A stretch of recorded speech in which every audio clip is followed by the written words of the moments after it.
Bonjour, alors la maîtresse de midi est plutôt sympatoche. Bon, moi ce que j'aime bien, c'est que c'est une gameuse, c'est-à-dire qu'elle aime bien les jeux, donc je trouve ça vraiment bien. On sent elle a des lacunes, mais bon, c'est pas très grave, hein, aux 12 coups de midi, avoir des lacunes, c'est peut-être un plus, parce qu'au moins elle n'a pas la grosse tête.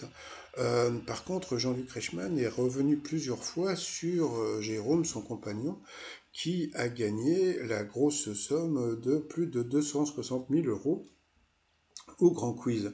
Par contre, chose assez rigolote, c'est que Jean-Luc Reichmann n'a toujours pas parlé du fait que Jérôme a battu notre GOAT, le plus grand de nos maîtres de midi, hein, donc bien sûr Xavier. Et ça, je trouve ça assez rigolo parce que je pense que peut-être que Jean-Luc Reichmann va en parler un petit peu plus tard. Peut-être qu'un jour on va voir, comment dire, Xavier en visio, et puis bon, peut-être qu'ils se connaissent avec Xavier et Cécile. Donc bon, on verra bien.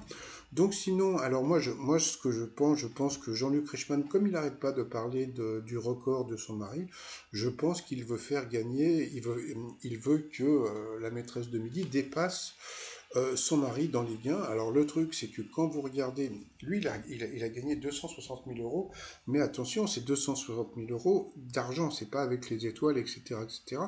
Donc ça voudrait dire que il faudrait qu'elle monte à peu près, donc elle est à peu près à la 12e place, et peut-être même plus. Donc j'ai l'impression que Jean-Luc Reichmann va tout faire pour qu'elle dépasse.